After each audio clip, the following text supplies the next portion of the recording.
Deixa eu te perguntar uma outra coisa que você falou a respeito dos fatores de risco. Você falou que Uhum. na anamnese pergunta a respeito de gestação e etc.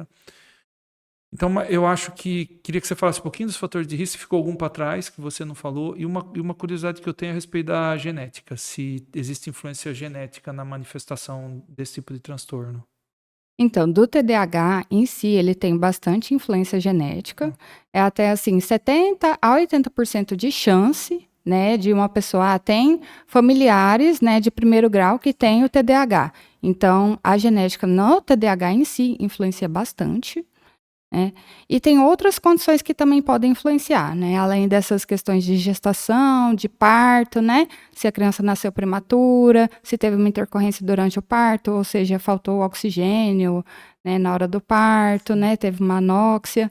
Tem outras coisas também. Uso de medicação, tem algumas medicações que podem influenciar no TDAH. Use medicação no parto, não, pela criança depois. Durante a Durante a gestação. gestação, tudo na gestação, Isso. sim. Assim, essa questão da medicação, foram feitos alguns estudos com relação a anticonvulsivantes, Eu entendo. principalmente o ácido valproico, que ele está muito ligado ao TDAH e ao autismo, né? Então, assim, mulheres que têm epilepsia e fazem uso de ácido valproico durante a gestação, já tem estudos mostrando que isso pode aumentar o risco de TDAH e autismo, né? Mulheres que também foram, assim, submetidas às vezes a metais pesados, como chumbo, né? Isso também é um fator de risco. E tem outras coisas que também são fatores de risco, né? Além disso, o ambiente, né? O estresse, muito ligado assim na parte da gestação também, e o uso de outras substâncias, às vezes um pouco ilícitas, né, na gestação. Por exemplo, mulheres que fumam durante a gestação, mulheres que bebem durante a gestação. Então, isso também influencia bastante.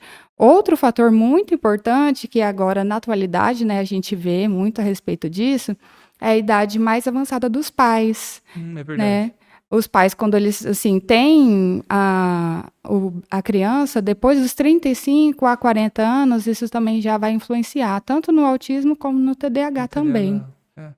É, é, é, essa, infelizmente, a sociedade moderna, ela, eu acho que felizmente até tem aumentado muito a tecnologia. Mas eu queria te perguntar a respeito as crianças desde pequena, a respeito disso, do uso da tecnologia. As crianças desde pequena, né, hoje os pais eventualmente dão lá um tablet ou celular e etc. Existe algum estudo que fala que isso tenha alguma influência, tanto em um quanto o outro? Obviamente, o autismo eu penso que não, mas o TDAH, existe alguma coisa nesse sentido? Existe bastante coisa a respeito disso, tanto no autismo como no No TDAH. autismo também, é. Aham, sim, porque a criança, quando ela vai sendo submetida a esses estímulos muito Estímulos. rápidos, É. né?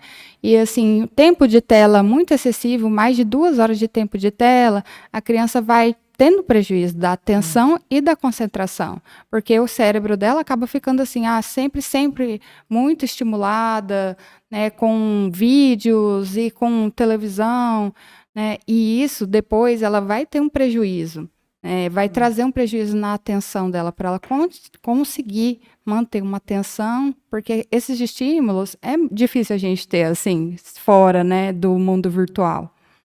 Olha, eu te pergunto isso porque é o seguinte, vocês não, eu acho. Tanto você quanto o Gabriel, vocês nasceram numa época onde o computador já estava aí.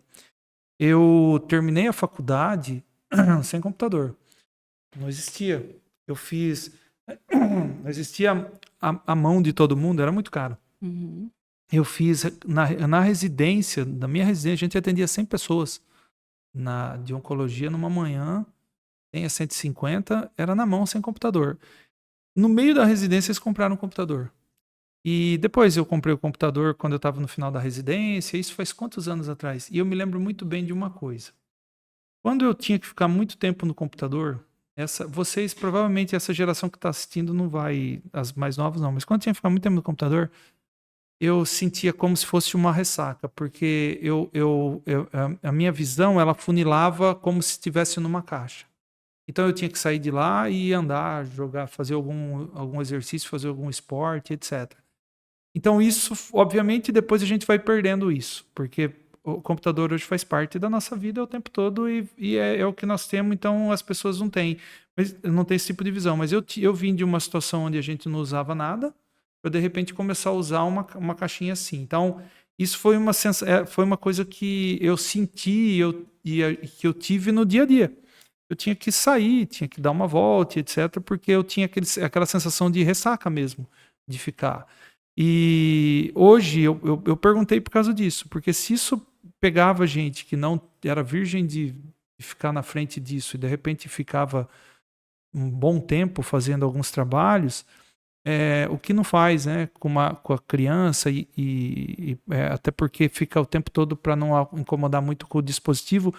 E talvez isso a gente vai entender muito melhor com o passar dos anos, né? Quando eles começarem a fazer uma coisa um pouco mais substancial, até porque as gerações que estão vindo, eu penso que não vai existir vida sem esse tipo de dispositivo, dessa maneira que a gente vive hoje. Talvez a tendência é piorar, digamos assim, você viver muito mais, espero que não, mas viver muito mais no virtual do que no mundo real mesmo. Eles pelo menos já estão tentando com os óculos, né? A gente vê que ainda não está pegando muito bem, mas pode ser que seja um caminho que todos nós vamos passar por esse caminho no futuro.